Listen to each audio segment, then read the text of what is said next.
International standard ನಲ್ಲಿ ಇದನ್ನು print ಮಾಡಬೇಕು. ಎಷ್ಟು ಬೇಕಾದ್ರೆ ಖರ್ಚಾಗುತ್ತೆ, ಯಾಕಂದ್ರೆ ಜನ ಎಷ್ಟು ಕೋಆಪರೇಟ್ ಮಾಡ್ತಾ ಇದ್ದಾರೆ ಅಂತ. ನೀವೀಗ ನೋಡಿದ್ರಿ, ನೀವು ಕೈಗೆ ಎತ್ತಿಕೊಂಡಾಗ ಗೊತ್ತಾಗತ್ತೆ.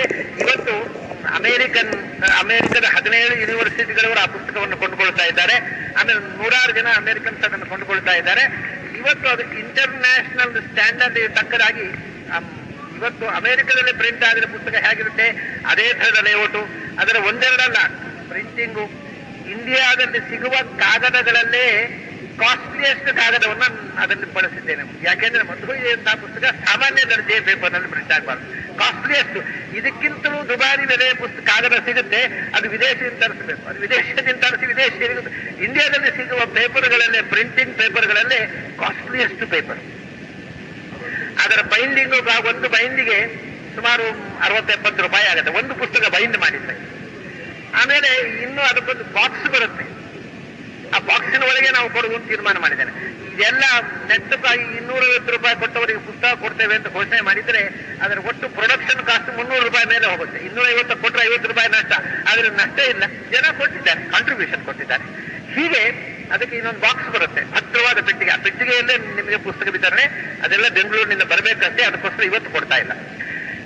ಹೀಗೆ ಅದನ್ನ, ಆಮೇಲೆ ಅದರ ಚಿತ್ರ ಕಲೆ. ಸಾಮಾನ್ಯವಾಗಿ ಮಧ್ವಾಚಾರ್ಯರದ್ದು ಪುಸ್ತಕ ಅಂತ ಹೇಳಿದ ಕೂಡಲೇ ಹೀಗೆ ದರಡು ಹಿಡ್ಕೊಂಡು ಇಡ್ಲಾಗಿ ಮುಖ ಮಾಡ್ಕೊಂಡು ಮಾತ್ರ ಮುಖ ನೋಡುವುದಿಲ್ಲ ಅಂತ ಕೂತು ಮಧ್ವಾಚಾರ್ಯದೇ ಚಿತ್ರ. ಈ ದರಿದ್ರ ಬುದ್ಧಿ ಹೋಗುವುದೇ ಇಲ್ಲ ನಮ್ಮ ಜನರಿಗೆ. ಈಗ ಅಚ್ಚಮೋರೆ ಮಾಧ್ವರನ್ನ ಎಂದೂ ನೋಡೋಲ್ಲ ನಾನು ಅಂತ ಹೀಗೆ ಮುಖ ತಿರುಗಿಸಿ ಹೀಗೆ ಇದು ಏನು ಕಥೆಯೋ, ಯಾಕೆ ಹೀಗೆ ಹಿಡ್ಕೊಂಡಿದ್ದಾರೆ ಅಂತ ಚಿತ್ರ ಬಿಡಿಸ್ತಾರೆ ಇವ್ರು ಗೊತ್ತು ಅಲ್ಲ. ದ್ವೈತ ಅಂತ ಅವರ ಅರ್ಥ ಇದನ್ನೇ ಹಾಕ್ತಾರೆ. ಅದು ಚಿತ್ರಶಾಸ್ತ್ರದ ಪ್ರಕಾರ ಅಸಹ್ಯವಾದ ಚಿತ್ರ. ಮಧ್ವಾಚಾರ್ಯರಿಗೆ ಅದಕ್ಕಿಂತ ದೊಡ್ಡ ಅವಮಾನ ಇಲ್ಲ.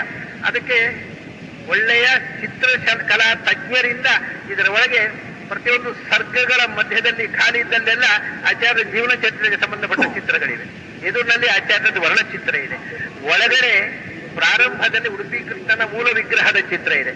ನನಗೆ ಮೂಲ ವಿಗ್ರಹ ಮುಖ್ಯ. ಅದರಲ್ಲಿ ಎಲ್ಲಿ ತನಕ ಅಂದ್ರೆ ಒಂದು ಸರ ಕೂಡ ಇರಬಾರದು. ಆಚಾರ್ಯರು ಪ್ರತಿಷ್ಠೆ ಮಾಡಿದ ಬಿಂಬದಲ್ಲಿ ಇನ್ಯಾವುದೂ ಮತ್ತೆ ಅಲಂಕಾರಕ್ಕೋಸ್ಕರ ಸೇರಿಸಿದಿರಬಾರದು ಅಂತ ಮೂಲ ವಿಗ್ರಹದ ಫೋಟೋ ತೆಗೆಸಿದೆ. ಆಮೇಲೆ ಇಲ್ಲೇ ಇರ್ತಕ್ಕಂಥ ಆಚಾರ್ಯರ ವಿಗ್ರಹ ನಿಂತುಕೊಂಡು ಅಭಯಹಸ್ತ ಜ್ಞಾನ ಮುದ್ರೆ ಹಿಡಿದು ಕೃಷ್ಣ ಮಠದ ಪ್ರವೇಶ ಒಳಗೆ ಹೋಗುವ, ಗರ್ಭಗುಡಿಯ ಒಳಗೆ ಹೋಗುವಾಗಿರುವ ಆಚಾರ್ಯರ ವಿಗ್ರಹದ ಅದು ಹಾಗೆ ನಿರಲಂಕಾರವಾದ ಶಿಲ್ಪ ಪೂರ್ತಿ, ಒಂದು ಕಡೆಯೂ ಮುಚ್ಚಬಾರದು ಶಿಲ್ಪಕಲೆ ಅಂಥ ಆಚಾರ್ಯರ ವಿಗ್ರಹ. ಆಮೇಲೆ ಅದಕ್ಕೆ ವ್ಯಾಖ್ಯಾನ ಬರೆದವರು ವೇದಾಂಗ ತೀರ್ಥರು. ನಾರಾಯಣ ಪಂಡಿತಾಚಾರ್ಯರು ಕಲಾವಿದರ ಸ್ಕೆಚ್, ಯಾಕಂದ್ರೆ ಅವರು ಫೋಟೋಗ್ರಾಫಿ ಸಿಗೋಲ್ಲ. ಆಮೇಲೆ ವ್ಯಾಖ್ಯಾನ ಬರೆದ ವೇದಾಂಗ ತೀರ್ಥರು. ವೇದಾಂಗ ತೀರ್ಥರ ಬೃಂದಾವನ ಈ ಪುಸ್ತಕ ಪ್ರಕಟ ಆಗುವ ಸಮಯದಲ್ಲೇ ಜೀರ್ಣೋದ್ಧಾರ ಆಗಿ ಬೆಳಿಗ್ಗೆಯಲ್ಲಿ ವೈಭವದ ಮಂಟಪದಲ್ಲಿ ಅವರು ರಾರಾಜಿಸ್ತಾ ಇದ್ದಾರೆ. ಅವರ ಬೃಂದಾವನ. ಆ ಬೃಂದಾವನದ ಎದುರಿನಲ್ಲಿ ವಾದಿರಾಜರು ಕೆತ್ತಿ ಇಟ್ಟಂತಹ ಮಧ್ವಾಚಾರ್ಯ ವಿಗ್ರಹ. ಅದ ನಂತರ ಪಲಿಮಾರ್ನಲ್ಲಿ ರಘುವೀರ ತೀರ್ಥರು ಪ್ರಮೇಯ ನವಮಾಲಿಕಾಕ್ಕೆ ವ್ಯಾಖ್ಯಾನ ಮಾಡಿದ ರಘುವೀರ ತೀರ್ಥರ ಬೃಂದಾವನ ಇದೆ, ಅದರ ಚಿತ್ರ. ಹೀಗೆ ಇದಕ್ಕೆ ವ್ಯಾಖ್ಯಾನ ಮಾಡಿದಂತಹ ಮಹಾನುಭಾವರ ವೃಂದಾವನಗಳು, ಮೂಲ ಲೇಖಕರ ಚಿತ್ರ, ಕೃಷ್ಣನ ಮತ್ತು ಆಚಾರ್ಯ ಮಧ್ವರ ಪ್ರತೀಕಗಳು, ಅದರ ಫೋಟೋ ಹಾಕಿ ಉಳಿದದ್ದೆಲ್ಲ ಕಲಾವಿದರಿಂದ ಸ್ಕೆಚ್ ಮಾಡಿಸಿ ಆರ್ಟಿಸ್ಟಿಕ್ ಆದ ಚಿತ್ರಗಳು. ಅಂದಗೇಡಿ ಚಿತ್ರಗಳನ್ನ ನಾನು ಎಂದೂ ಸಹಿಸಲಾರೆ. ಅದನ್ನು ನೋಡಿದ್ರೆ, ಅಂಥ ಪುಸ್ತಕ ನೋಡಿದ್ರೆ ನನ್ನ ಕೈಲಿ ಹಿಡ್ಕೊಳ್ಳಿಕ್ಕೆ ಸಂಕೋಚ ಆಗುತ್ತೆ. ಚಿತ್ರಕಲೆಯ ಬಗ್ಗೆ ಅರಿವಿಲ್ಲದ ಜನ ಕೆಟ್ಟ ಚಿತ್ರಗಳನ್ನು ಹಾಕಿ ಮಧ್ವಾಚಾರ್ಯರ ಬಗ್ಗೆ ಪುಸ್ತಕಗಳನ್ನು ಬರೆಯೋದು, ಅದನ್ನು ಪ್ರಕಟ ಮಾಡೋದನ್ನು ನೋಡಿದರೆ ಮನಸ್ಸಿಗೆ ಖೇದಾಗುತ್ತೆ. ಮಧ್ವಾಚಾರ್ಯರ ಮಾನ ತೆಗೀತಾರಲ್ಲ ಈ ಮಂದಿ ಅಂತ. ಅದಕ್ಕೆ ಶಿಲ್ಪಶಾಸ್ತ್ರದ ಅನುಗುಣವಾಗಿರತಕ್ಕ ಚಿತ್ರ. ಇಷ್ಟೆಲ್ಲ ಆದ್ಮೇಲೆ ಪುಸ್ತಕ ದುಡ್ಡು ಕಲೆಕ್ಷನ್ ಆಯಿತು, ಒಳ್ಳೆಯ ಸ್ಟ್ಯಾಂಡರ್ಡಿನ ಪೇಪರ್ ಹಾಕಿ ಪ್ರಿಂಟಿಂಗ್ ಎಲ್ಲ ಆಯಿತು, ದುಡ್ಡು ತೆಗೆದುಕೊಳ್ಳದೆ DTP ವರ್ಕ್ ಮಾಡಿಕೊಟ್ರು. ಇನ್ನೊಂದೇನು ಅಂದ್ರೆ ಅದನ್ನು ವೇದಾಂಗ ತೀರ್ಥರ ವ್ಯಾಖ್ಯಾನ ಪ್ರಿಂಟ್ ಮಾಡುವಾಗ ಶ್ರೀಧರವರು ಹೇಳಿದ ಹಾಗೆ ನಾವು ವಿದ್ಯಾಪೀಠದಲ್ಲಿ, ನಮ್ಮ ಗಡ್ಡಿಯಾಚಾರ್ಯರು ಮತ್ತು ವಿದ್ಯಾಪೀಠದ ಅನೇಕ ಜನ ನಮ್ಮ ಹುಡುಗರು ಹೇಳಿದ್ರು, ನಾವು ವಿದ್ಯಾಪೀಠದಲ್ಲಿ ಪಾಠ ಹೇಳ್ತೇವೆ ಆಚಾರ್ಯ, ಆದ್ರೆ ಕೆಲವು ಶ್ಲೋಕಗಳು ಅರ್ಥ ಆಗೋದಿಲ್ಲ. ಅದೇ ಹೇಳಿದ್ರಲ್ಲ, ಉತ್ಸಾನುಸೃತ್ಯಾಂ ವಿವೃತ್ತಿ ಎಂದರೆ ಏನು, ವತ್ಸಾನುಸೃತಿ ಅಂದ್ರೆ ಏನು, ವತ್ಸಾನುಸೃತ್ಯಾಂ ವಿವೃತ್ತಿ ಅಂದ್ರೆ ವತ್ಸಾನುಸೃತಿ ಅನ್ನುವ ವಿವೃತ್ತಿಯನ್ನು, ಏನ್ ವತ್ಸಾನುಸೃತಿ ಅನ್ನೋ ವಿವೃತ್ತಿ ಅಂದ್ರೆ ವತ್ಸಾನುಸೃತಿ ಅನ್ನೋ ವಿವೃತ್ತಿ ಅಂತ ಹೇಳಿಬಿಟ್ಟು ಹೋಗ್ತಿದ್ರು. ಅದಕ್ಕೆ ಇದೆಲ್ಲ ನಮಗೆ ಪಾಠ ಹೇಳಲಿಕ್ಕೆ ಅರ್ಥ ಆಗೋದಿಲ್ಲ. ಎಲ್ಲೆಲ್ಲಿ ಅರ್ಥ ಆಗೋದಿಲ್ಲ ಆ ಎಲ್ಲ ವಿಷಯಗಳನ್ನು ವಿವರವಾಗಿ ತಿಳಿಸ್ತಕ್ಕಂಥ ನೀವೊಂದು ಟಿಪ್ಪಣಿ ಬರೀರಿ ಅಂತ ಹೀಗೆ ಪ್ರಚನೆ ಮಾಡಿದವರಲ್ಲಿ ಪ್ರಮುಖರು, ನನ್ನಿಂದ ಬಲವಂತವಾಗಿ ಒತ್ತಿ ಬರೆಸಿದವರು ಕಡ್ಡಿ ಬರೆದಿದ್ದಾರೆ. ಬರೇ DTP ಅಲ್ಲ, ನನ್ನನ್ನು ಬೆನ್ನು ಹಿಡಿದು ಬರೆಸಿದವರು ಅವರು. ಈ ಪುಸ್ತಕ ಪ್ರಿಂಟ್ ಆಗೋರಿಗೆ ಸರಿ ನಿದ್ರೆ ಮಾಡಲಿಲ್ಲ. ನಾನು ಬೆಂಗಳೂರಿನಲ್ಲಿ ಹೇಳಿದೆ, ಪ್ರಾಯ ಅವರ ಹೆಂಡತಿಗೆ ನನ್ನ ಮೇಲೆ ಬಹಳ ಕೋಪ ಇರಬಹುದು. ಯಾಕಂದ್ರೆ ಹಗಲು ರಾತ್ರಿ ಮಧ್ವಿಗೆ ಹಿಡ್ಕೊಂಡು ಕೂತ್ಬಿಡೋರು. ಈ ಗೋವಿಂದಾಚಾರ್ಯದಿಂದಾಗಿ ನನ್ನ ಗಂಡ ಹತ್ರ ಮಾತಾಡ್ಲಿಕ್ಕೂ ಇಲ್ಲ ನನಗೆ ಅಂತ ಎಷ್ಟು ಬೈದಿದ್ದಾರೆ ಅನ್ನೋ ನನ್ನನ್ನು ಗೊತ್ತಿಲ್ಲ. ಅಷ್ಟು ಇದರಲ್ಲಿ ಮೈ ಮರೆತು ಕೆಲಸ ಮಾಡಿದ್ದಾರೆ. ಅವರು ಬೆಂಗಳೂರಿನಲ್ಲಿ ಒಂದು ಮಾತು ಹೇಳಿದರು, ನಾನು ಮಧ್ವಿಜಯ ಕೆಲಸ ಪ್ರಾರಂಭ ಮಾಡಿ ಮುಗಿಯೋ ತನಕ ನಾನು ನಿದ್ರೆ ಮಾಡಲಿಲ್ಲ. ಯಾಕೆಂದ್ರೆ ಕೆಲವು ವಿಷಯ ಆಚಾರ್ಯ ಬರ್ಕೊಟ್ಟದ್ದು ಅರ್ಥ ಆಗದೆ, ಅದು ಏನು ಅರ್ಥ ಅಂತ ಆಚಾರ್ಯ ನಾನು ಕೇಳಬೇಕು ಅಂತ ಅರ್ಥ ಆಗದೆ ನಿದ್ರೆ ಬಿಟ್ಟೆ. ಕೆಲವು ಅರ್ಥ ಆದ ಸಂತೋಷದಲ್ಲಿ ನಿದ್ರೆ ಬಿಟ್ಟೆ. ಹಾಗಾಗಿ ಅರ್ಥ ಆದ್ರೂ ನಿದ್ರೆ ಬರಲಿಲ್ಲ, ಅರ್ಥ ಆಗದಿದ್ರು ನಿದ್ರೆ ಬರಲಿಲ್ಲ. ಹೀಗೆ ಜಾಗರ ಮಾಡಿ ಆ ರಾತ್ರಿ ಹಗಲು ಆ ಕೆಲಸ ಮಾಡಿ ನಾನೊಂದು ಟಿಪ್ಪಣಿ ಬರೀಬೇಕು ಅಂದುಕೊಂಡೆ. ಇಲ್ಲಿ ಎಷ್ಟೋ ವೇದ ಮಂತ್ರಗಳನ್ನು ಉಲ್ಲೇಖ ಮಾಡ್ತಾರೆ, ಅದರ ಅರ್ಥ ಯಾರಿಗೂ ಗೊತ್ತಿಲ್ಲ. ಅದಕ್ಕೆ ನೀವು ಒಂದು ಅರ್ಥ ಬರೀರಿ. ಮಧ್ವ ವಿಜಯದಲ್ಲಿ ಎಷ್ಟು ಸೂಕ್ತಗಳನ್ನು ಉಲ್ಲೇಖ ಮಾಡಿದ್ದಾರೆ, ಆ ಎಲ್ಲಾ ಸೂಕ್ತಗಳನ್ನು ಪೂರ್ತಿ ಪಾಠ ಕೊಟ್ಟು ಅದಕ್ಕೆ ವ್ಯಾಖ್ಯಾನ ಬರದೆ. ಕುಂತಾಪ ಸೂಕ್ತ ಅದಕ್ಕೆ ಅರ್ಥವೇ ಸಾಯನರೂ ಬರೆಯಲಿಲ್ಲ. ಇಷ್ಟರ ತನಕ ವೈದಿಕ ಪರಂಪರೆಯಲ್ಲಿ ಕುಂತಾಪ ಸೂಕ್ತಕ್ಕೆ ಯಾರು ಅರ್ಥ ಬರೆಯಲಿಲ್ಲ. ನಮ್ಮ ಹುಡುಗರು ಬಂದು ಆಚಾರ್ಯ ಅದಕ್ಕೆ ಬರೀರಿ, ನಾನು ಹೇಳಿದೆ ಯಾರು ಬರೀಲಿಲ್ಲಪ್ಪ, ಅದಕ್ಕೆ ಪರಂಪರೆ ಇಲ್ಲ, ನಾನು ಬರೀಲ್ಲ. ಯಾರು ಬರೀಲಿಲ್ಲ ಆದ್ರಿಂದ ನೀವು ಬರೀರಿ ಎಂದು. ಹೌದು ಕಡಿದು ಅದಕ್ಕೂ ವ್ಯಾಖ್ಯಾನ ಬರದೆ. ಹೀಗೆ ಈ ತನಕ ವ್ಯಾಖ್ಯಾನ ಪರಂಪರೆ ಇಲ್ಲದ ಮಧ್ವದಲ್ಲಿ ಉಲ್ಲೇಖಗೊಂಡ ಸಮಸ್ತ ವೇದ ಸೂಕ್ತಗಳಿಗೆ ವ್ಯಾಖ್ಯಾನ ಬರೆದು ಸೇರಿಸಿದೆ. ಆಮೇಲೆ ಅದರಲ್ಲಿ ಬರತಕ್ಕಂತಹ ಹೇಳಿದ ವಿವೃತ್ತಿ ಅಂದರೆ ಎಲ್ಲ ವಿವೃತ್ತಿ ನಾಮ ಸ್ವರ ವಿಶೇಷ. ಏನು ಸ್ವರವೋ ಸುಸ್ವರವೋ ಅಪಸ್ವರವೋ ಈ ವ್ಯಾಖ್ಯಾನಕಾರ ಏನು ಬರೀತಾರೆ ಅಂತ ಗೊತ್ತಾಗೋದಿಲ್ಲ. ಏನು ಸ್ವರ ವಿಶೇಷ, ಅದು ವಿವೃತ್ತಿ ಅಂದ್ರೆ ಏನು ಅಂತ ಒಬ್ಬ ಮನುಷ್ಯ ಬರೆದಿಲ್ಲ. ಅದಕ್ಕೋಸ್ಕರ ಇಂಥ ಅಂದ್ರೆ ಶಿಕ್ಷಾ, ಅದು ಶಿಕ್ಷಾಶಾಸ್ತ್ರಕ್ಕೆ ಸಂಬಂಧಪಟ್ಟದ್ದು. ಶಿಕ್ಷಾ, ಕಲ್ಪ, ವ್ಯಾಕರಣ, ನಿರುಕ್ತ, ಛಂದಸ್ಸು, ಜ್ಯೋತಿಷ, ಗಾಂಧರ್ವ ಇದಕ್ಕೆ ಸಂಬಂಧಪಟ್ಟ ಅನೇಕ ವಿಷಯಗಳನ್ನು ಹೇಳಿದ್ದಾರೆ. ಸಮಸ್ತ ವೇದಾಂಗ ಸಮಸ್ತ ಷಟ್ಶಾಸ್ತ್ರಗಳ ಪಂಡಿತನಲ್ಲದವನಿಗೆ ಮಧ್ವ ವಿಜಯವನ್ನು ಪೂರ್ಣವಾಗಿ ಅರ್ಥ ಮಾಡಿಕೊಳ್ಳಲಿಕ್ಕೆ ಸಾಧ್ಯ ಇಲ್ಲ ಅನ್ನೋದು ಅದಕ್ಕೆ ವ್ಯಾಖ್ಯಾನಕ್ಕೆ ತೊಡಗಿದ ಮೇಲೆ ಗೊತ್ತಾಯ್ತು. ಅಲ್ಲಿ ತನಕ ನಾವು ಮಧ್ವ ವಿಜಯ ಮಕ್ಕಳ ಕಥೆ ಹೇಳುವಂಥ ಗ್ರಂಥ ನಾನು ಬಿಟ್ಟಿದ್ದೆ.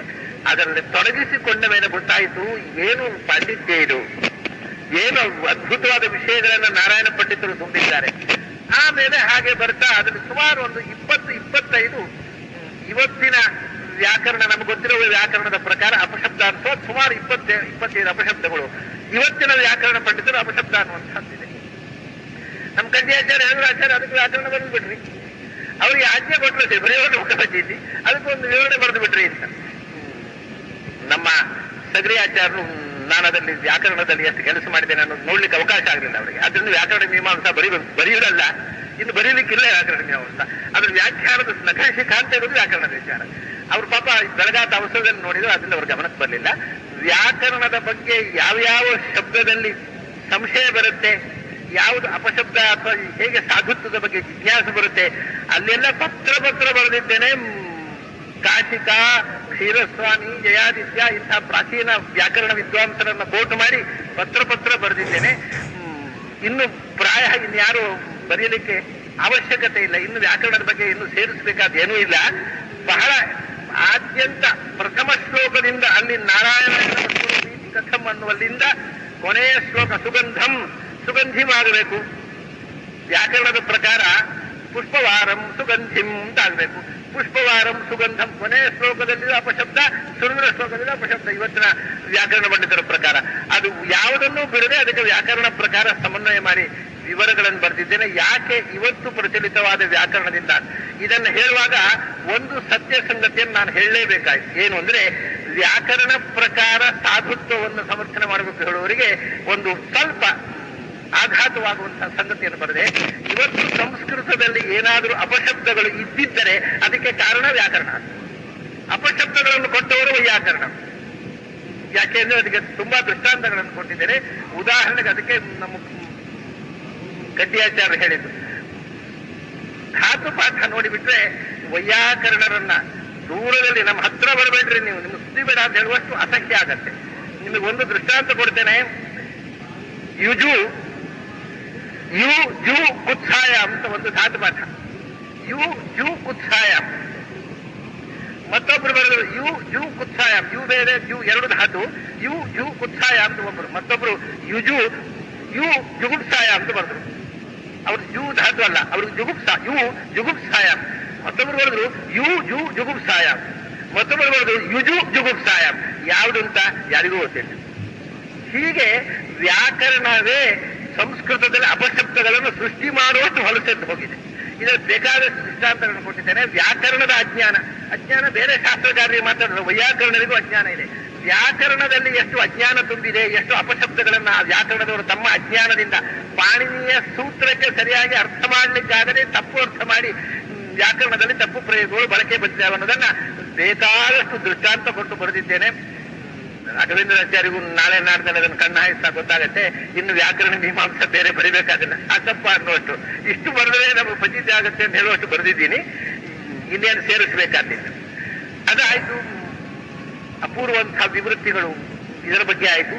ಕೊನೆಗೆ ಒಂದೊಂದೇ ನಮ್ಮ ಬದರಿಯವರದಂತೂ ಲಿಸ್ಟ್ ಮುಗಿತಿರಲಿಲ್ಲ. ಆಚಾರ್ಯ ಇದು ಮಹಾಕಾವ್ಯ ಹೇಗೆ, ಇದರಲ್ಲಿ ನಾಯಕಿ ಇಲ್ಲಲ್ವಾ, ಇದರ ರಸ ಏನು ಅಂತೆಲ್ಲ ಕೇಳ್ತಾರೆ. ಅದ್ರ ಬಗ್ಗೆ ಕಾವ್ಯ ಮೀಮಾಂಸವನ್ನು ಬರೆದು ಬಿಡ್ರಿ, ರಸ ಮೀಮಾಂಸವನ್ನು ಬರೆದು ಬಿಡ್ರಿ, ಇದರಲ್ಲಿರೋ ಅಲಂಕಾರಗಳು ಯಾವ್ಯಾವುದು ಬರೆದು ಬಿಡ್ರಿ. ಇದರಲ್ಲಿ ಛಂದಸ್ಸುಗಳು ಹೇಳಿದ್ರೆ ಅದ್ರಲ್ಲಿ ಒಂದು ಛಂದಸ್ಸಿದೆ, ಆಸ್ಯತಾಂ ಇತ್ಯುಪವಿಷ್ಟೇ ಸತ್ಯವತ್ಯಾ ಸ್ತುತೆ ಸತ್ಯವಾಚಿ. ವೇದವ್ಯಾಸರಿಗೂ ಮಧ್ವಾಚಾರ್ಯರಿಗೂ ಭೇಟಿಯಾಗುವಾಗ ಬಂದಂಥ ಮಾತು, ಅದನ್ನ ಅವರು ಆ ಛಂದಸ್ಸನ್ನು ಬಳಸಿದ್ದಾರೆ. ಅದು ಯಾವುದೂ ಪ್ರಚಲಿತವಾದ ಛಂದಶಾಸ್ತ್ರದಲ್ಲಿ ಆ ವೃತ್ತವೂ ಇಲ್ಲ, ಅದರ ಹೆಸರೂ ಇಲ್ಲ. ಅದು ತಮಾಷೆ ಏನು ಅಂದ್ರೆ, ವೇದಗಳ ವಿಭಾಗ ಮಾಡಿದ ವೇದವ್ಯಾಸರು ಆಚಾರ್ಯರನ್ನ ಸ್ವಾಗತಿಸುವ ಶ್ಲೋಕವನ್ನು ತ್ರೈ ಛಂದಸ್ಸಿನಲ್ಲಿ ಬರೆದಿದ್ದಾರೆ. ಅವರು ಆ ತ್ರೈ ಛಂದಸ್ಸು ಅನ್ನೋದು ಇವತ್ತು ಚಾಲ್ತಿ ಅನ್ನೂ ಇಲ್ಲ. ಲಕ್ಷಣಶಾಸ್ತ್ರ, ಛಂದಶಾಸ್ತ್ರದ ಹೆಚ್ಚಿನ ಲಕ್ಷಣಶಾಸ್ತ್ರಗಳು ಬರುವುದೂ ಇಲ್ಲ. ಅದನ್ನು ನಾರಾಯಣ ಪಂಡಿತರು ಬಳಸಿದ್ದಾರೆ. ಆದ್ರಿಂದ ಸ್ವಾಮಿಗಳು ಹೇಳಿದ್ದು, ಈ ತನಕ ಪ್ರಕಟವಾದ ಯಾವ ಮಧ್ವವಿಜಯ ವ್ಯಾಖ್ಯಾನದಲ್ಲೂ ಅದು ಯಾವ ಛಂದಸ್ಸು ಅಂತ ಯಾವ ವ್ಯಾಖ್ಯಾನಕಾರರು ಬರೆಯಲಿಲ್ಲ. ಅದನ್ನು ನಾನು ಇಲ್ಲಿ ಮೆನ್ಷನ್ ಮಾಡಿದೆ. ಯಾಕೆ ಇದನ್ನು ಹೇಳಿದೆ ಅಂದ್ರೆ, ಮಧ್ವವಿಜಯದ ಬಗ್ಗೆ ಮಾಡಬೇಕಾದ ಕೆಲಸ ಅಪರಂಪಾರವಾಗಿತ್ತು, ಸರಿಯಾದಂತಹ ಅದು ಎಲ್ಲ. ಇನ್ನೂ ಮಧ್ವವಿಜಯವನ್ನ ಓದುವವನು ರೆಫರೆನ್ಸಿಗೋಸ್ಕರ ಇನ್ನೊಂದು ಪುಸ್ತಕ ನೋಡಬೇಕಾಗಿಲ್ಲ, ಅದಕ್ಕೆ ಸಂಬಂಧಪಟ್ಟ ಸಮಸ್ತ ವಿವರವನ್ನ. ಅದರಿಂದ ಅದು ಅಷ್ಟು ದಪ್ಪ ಆಯಿತು, ಆ ಗ್ರಂಥದಲ್ಲಿ ಸೇರಿಸ್ತಾರೆ. ಆಮೇಲೆ ರಸ ಮೀಮಾಂಸ ಆಯ್ತು, ಅಲಂಕಾರ ಮೀಮಾಂಸ ಆಯ್ತು, ಬಂಧ ಮೀಮಾಂಸ ಅಂತ. ಮಧ್ವವಿರೋದು ಎರಡೇ ಬಂಧ. ಅದು ನನಗೆ ಕಂಡಿತು, ಸಂಸ್ಕೃತದಲ್ಲಿ ಇವತ್ತು ಬಂಧದ ಲಕ್ಷಣಗಳು ಸಿಗುತ್ತೆ. ಸುಮಾರು ಬಂಧಗಳನ್ನು ಎಷ್ಟು ಮಾಡಿಕೊಂಡು ಹೋಗ್ಬೋದು, ಎಷ್ಟು ಸೃಷ್ಟಿ ಮಾಡಬಹುದು. ನಾನೇ ಒಂದು 3-4 ಈವರೆಗೆ ಎಲ್ಲಿ ಇಲ್ಲದೆ ಬಂಧಗಳನ್ನು ಸೃಷ್ಟಿ ಮಾಡಿ ಹಾಕಿದ್ದೇನೆ. ಅದರಲ್ಲಿ ಅದು ಒಂದು 40-50 ಬಂಧಗಳಂತೂ ಇವತ್ತು ಧಾರಾಳವಾಗಿ ಬೇರೆ ಬೇರೆ ಲಕ್ಷಣಶಾಸ್ತ್ರಗಳು ಸಿಗ್ತವೆ. ಆದರೆ ಆ ಬಂಧದ ಚಿತ್ರ ಬಿಡಿಸುವುದು ಹೇಗೆ, ಅದನ್ನ ಶ್ಲೋಕ, ಉದಾಹರಣಾ ಶ್ಲೋಕ ಸಿಗೋದಿಲ್ಲ ಅಲಂಕಾರ ಶಾಸ್ತ್ರಗಳಲ್ಲಿ. ಯಾಕೆಂದ್ರೆ ಅವರ ಅರ್ಥಾಲಂಕಾರಕ್ಕೆ ಮಹತ್ವ ಕೊಟ್ಟರು, ಬಂಧ ಶಬ್ದಾಲಂಕಾರಕ್ಕೆ ತುಂಬಾ ವಿಸ್ತಾರ ಮಾಡಿ ಯಾರೂ ಹೋಗಲಿಲ್ಲ. ಪ್ರಾಚೀನರು 1-2 ಬಂಧಗಳನ್ನು, ಅದೇನು ಅಂದ್ರೆ ಹಾವಿನ ಹಾಗೆ ಚಿತ್ರ ಬಿಡಿಸ್ಬೇಕು. ನಾಗಮಂಡಲದಲ್ಲಿ ನಾಗಬಂಧ ಅಂತ ಒಂದಿದೆ, ಹಾವಿನ ಹಾಗೆ ಚಿತ್ರ ಬಿಡಿಸ್ಬೇಕು. ಆ ಚಿತ್ರಕ್ಕೆ ಅನುಗುಣವಾಗಿ ಅಲ್ಲಿ ಎಲ್ಲಿ ಹಾವು ಸುರುಳಿ ಹಾಕುತ್ತೆ ಅಲ್ಲಿ ಒಂದೇ ಅಕ್ಷರ ಬರಬೇಕು, ಹಾಗೆ ಓದುವಾಗಲೂ ಅದೇ ಅಕ್ಷರ ಇರಬೇಕು. ಹಾಗೆ ಚಿತ್ರ ಬಿಡಿಸ್ಕೊಂಡು ಶ್ಲೋಕ ಬರಿಬೇಕು. ಬಹಳ ಕಷ್ಟದ ಕೆಲಸ. ಅಂತ ಒಂದು 40-50 ಬಂಧಗಳನ್ನು ಸೇರಿಸಿದೆ. ಮಧ್ವೆಯಲ್ಲಿ ಇದೆ ಅಂತಲ್ಲ, ಬಂಧ ಅಂದ್ರೆ ಏನು ಅಂತ ಓದುವ ವಿದ್ಯಾರ್ಥಿಗಳಿಗೆ ಉಪಯೋಗ ಬೀಳಲಿ ಅಂತ ಒಂದು 50 ಹೊಸ ನಮನೆಯ ಬಂಧಗಳ ರಚನೆ ಮಾಡಿ, ಆ ಬಂಧದೊಳಗೆ ಶ್ಲೋಕಗಳು. ಇನ್ನು ಶ್ಲೋಕ ಏನು ಮಾಡೋದು ಅಂದ್ರೆ, ಬಂಧ ಯಾವಾಗ ನಾವು ಕೊಟ್ಟೆವೋ ಶ್ಲೋಕವನ್ನ ಬೇರೆ ಕಡೆಯಿಂದ ಬರಬಾರದು ಅಂತ ಜಗನ್ನಾಥ ಒಂದು ಕಡೆ ಒಂದು ಮಾತು ಹೇಳಿದ್ದ ರಸಗಂಗಾಧರದಲ್ಲಿ. ಕಸ್ತೂರಿ ಮೃಗ ಪರಿಮಳಕ್ಕೋಸ್ಕರ ಬೇರೆ ಕಡೆ ಯಾಕೆ ಹುಡುಕಲಿಕ್ಕೆ ಹೋಗ್ಬೇಕು ಅಂತ. ಹಾಗೆ ಬಂಧವನ್ನ ಉದಾಹರಣೆಗೆ ಬೇರೆ ಗ್ರಂಥದ ಯಾಕೆ ಹುಡುಕಬೇಕು ಅಂದ್ರೆ, ಅಷ್ಟು 50 ಬಂಧಗಳಿಗೆ ಬೇಕಾಗಿರತಕ್ಕಂಥ ನಿರ್ಬಂಧ ಶ್ಲೋಕಗಳನ್ನ ನಾನೇ ಬರೆದು ಸೇರಿಸಿದೆ. ಅಷ್ಟೂ ಬಂಧಗಳನ್ನ ಸ್ವತಂತ್ರ ಶ್ಲೋಕಗಳ ಮೂಲಕ. ಹಾಗಾಗಿ ಬಂಧ ಮೀಮಾಂಸ ಅನ್ನೋದು ಇವತ್ತು ಮಧ್ವವಿಜಯಕ್ಕೆ ಸಂಬಂಧಪಟ್ಟಲ್ಲ, ಮಾಧ್ವರಿಗೆ ಸಂಬಂಧಪಟ್ಟಲ್ಲ. ಇಡೀ ಸಂಸ್ಕೃತ ಸಾಹಿತ್ಯದಲ್ಲಿ 50 ಬಂಧಗಳ ಚಿತ್ರ ಸಮೇತ ಶ್ಲೋಕ ಉದಾಹರಣೆ ಇನ್ನೊಂದು ಗ್ರಂಥದಲ್ಲಿಲ್ಲ, ಮಧ್ವವಿಜಯದಲ್ಲಿದೆ. ವ್ಯಾಕರಣ ಅಂತೂ ಆಯ್ತಲ್ಲ. ಆಮೇಲೆ ಅಲಂಕಾರ ಮೀಮಾಂಸ, ಪ್ರಧಾನ ಅಲಂಕಾರಗಳು, ಆಮೇಲೆ ತಾರತಮ್ಯ ಮೀಮಾಂಸ ಅದೆಲ್ಲ ಬಂತು. ಆಮೇಲೆ ಕೊನೆಗೆ ನಾಮ ಮೀಮಾಂಸ.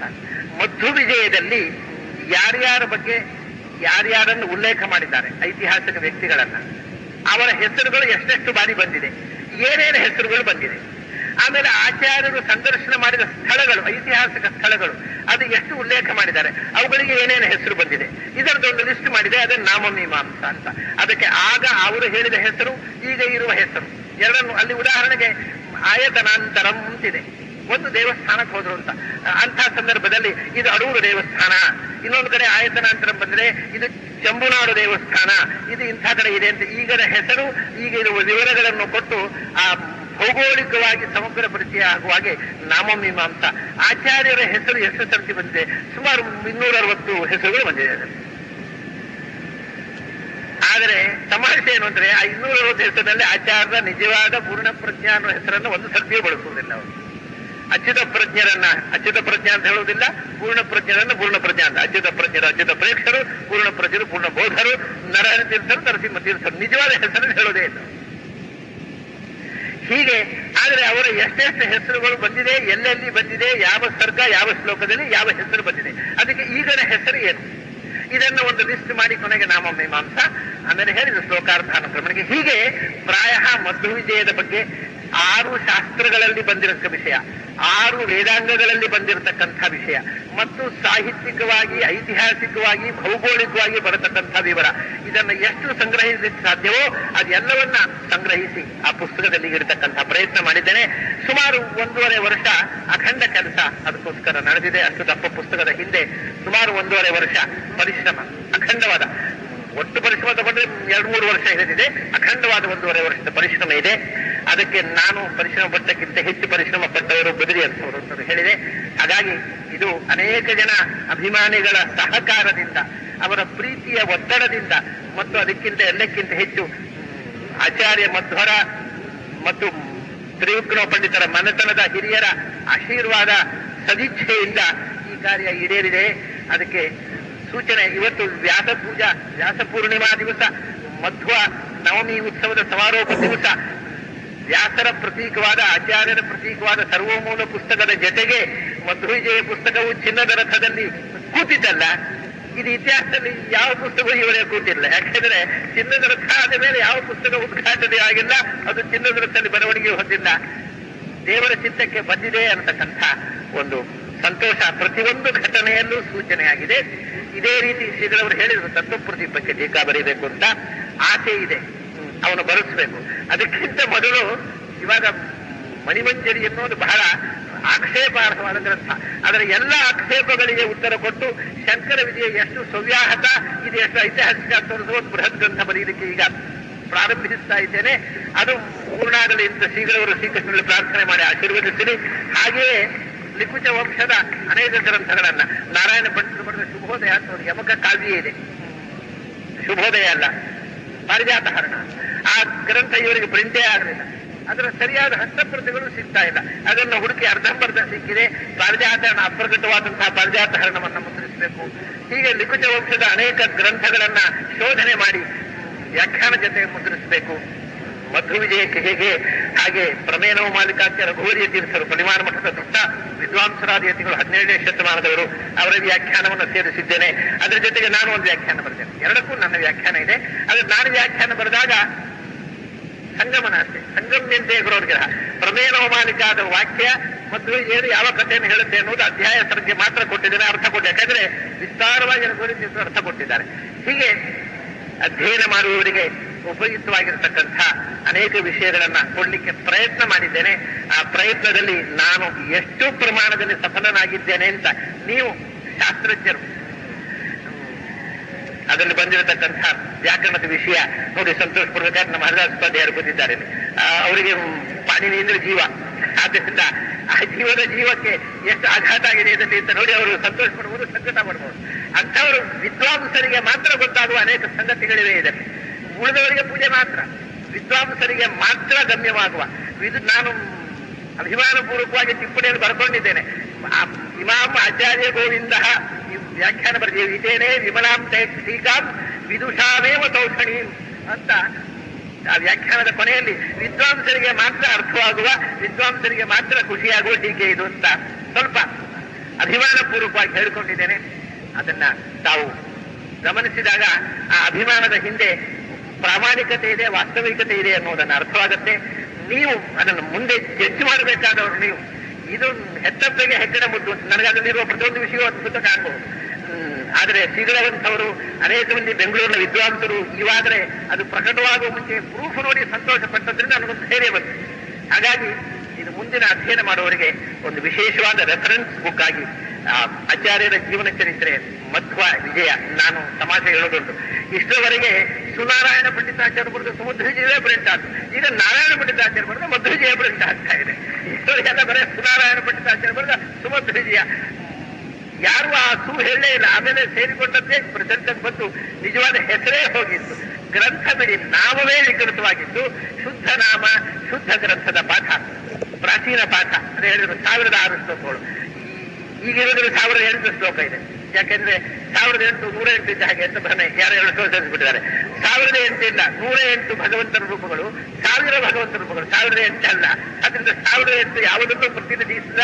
ಆದ್ರೆ 1006 ಉಂಟಲ್ವಾ, ಅದು ಕನ್ನಡದಲ್ಲಿ ಆದ 106 1006 ಅಂದ್ರೆ ತುಂಬಾ ಅಂತ 1006 ಶ್ಲೋಕಗಳು ಇರುವಂತಹ ಗ್ರಂಥ.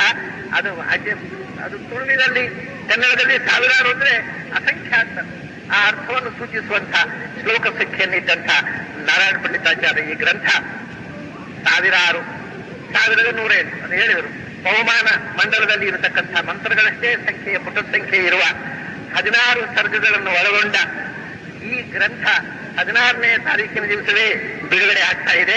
ಈ ಎಲ್ಲ ನ್ಯೂಮರಾಲಜಿ ಹಿಂದೆ ಭಗವಂತನ ಅನುಗ್ರಹ ಇದೆ ಅಂತ ಭಾವಿಸಿ ಶ್ರೀಪಾದಂಗಳವರು ಹರಸಿದರೆ ಇಂಥ ಕೆಲಸ ಇನ್ನಷ್ಟು ಈ ದುರ್ಬಲನಿಂದ ಮಾಡುವಂತೆ ಕೃಷ್ಣನಲ್ಲಿ ಅವರು ಪ್ರಾರ್ಥನೆ ಮಾಡಿ ಹರಸಲಿ ಅಂತ ಬೇಡಿಕೊಂಡು ನಿಮ್ಮೆಲ್ಲರ ಸಹೃದಯತೆಗೆ ಅಭಿನಂದನೆಗಳನ್ನು ಸಲ್ಲಿಸಿ ಇನ್ನೊಂದು 7-8 ದಿವಸದಲ್ಲಿ ನಿಮಗೆ ಆ ಪುಸ್ತಕ ಕೃಷ್ಣ ಮಠದಲ್ಲೇ ದೊರೆಯುತ್ತೆ ಅಂತಕ್ಕಂಥ ಸುದ್ದಿಯನ್ನ ನಾನು ನಿವೇದಿಸಿ ನನ್ನ ಮಾತುಗಳನ್ನು ಮುಗಿಸ್ತಾ ಇದ್ದೇನೆ. ನಮಸ್ಕಾರ. ಪ್ರಣತ ವಿಭವಾಯ ಅವನಿಂ ಅಗಾಹ ನಮಸ್ವಾಮಿನ್ ರಾಮ ಪ್ರಿಯತಮ ಹನುಮನ್ ಗುರುಗುಣ ನಮಸ್ತುಭ್ಯಂ ಭೀಮಾ ಪ್ರಬಲತಮ ಕೃಷ್ಣೇಷ್ಟ ಭಗವನ್ ವಿಷ್ಣೇಷ್ಟ ಭಗವನ್ ನಮಃ ಶ್ರೀಮನ್ಮಧ್ವ ಪ್ರದಿಶ ಸುದೃಶಂ ನೋ ಜಯ ಜಯ ವಾದ್ಯ इति निगदितवन्तः तत्र विस्तारकेन्द्र विजयमहन्तं नारयन्तो महन्तं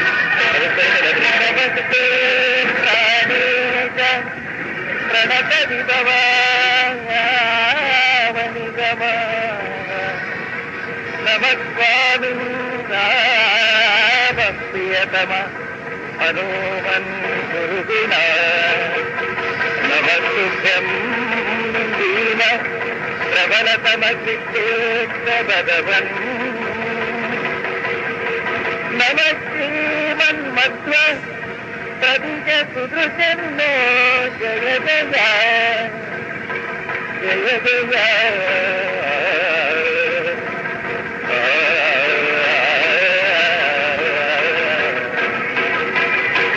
आनंद मुकुंद अरविंद नगर आनंद तीर्थ परानंद वरद आनंद तीर्थ परानंद वरद आनंद मुकुंद अरविंद नयन आनंद तीर्थ परानंद वरद आनंद तीर्थ परानंद वरद सुंदरी मंदिर गोविंद वंदे सुंदरी मंदिर गोविंद वंदे आनंद तीर्थ परानंद वरद आनंद तीर्थ परानंद वरद चंद्र सुरेंद्र सुवंदित वंदे चंद्र सुरेंद्र सुवंदित वंदे आनंद तीर्थ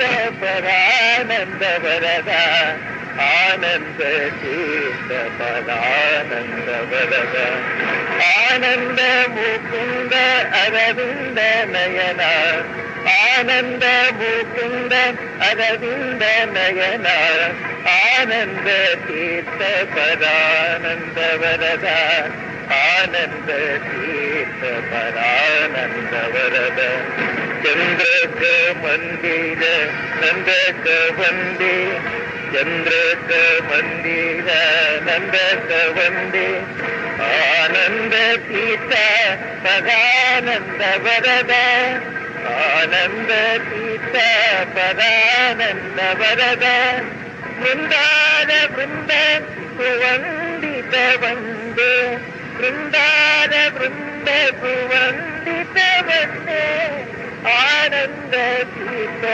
परानंद वरद आनंद तीर्थ परानंद वरद आनंद तीर्थ परानंद वरद मंदिर चंदन चंदक वंदे ಮಂದಿರ ಚಂದನ ಚಂದಕ ಬಂದೆ ಆನಂದ ತೀರ್ಥ ಸದಾನಂದ ವರದ ಆನಂದ ತೀರ್ಥ ಸದಾನಂದ ವರದ ಮಂದಾರ ಚಂದಿತ ಮಂದಿರ ವಂದೇ ಮಂದಾರ ಚಂದಿತ ಮಂದಿರ ವಂದೇ ಆನಂದ ತೀರ್ಥ ಪರಾನಂದ ವರದ ಆನಂದ ತೀರ್ಥ ಪರಾನಂದ ವರದ ಆನಂದ ಚಂದ್ರಿಕಾ ಚಂದಕ ವಂದೇ ಆನಂದ ಚಂದ್ರಿಕಾ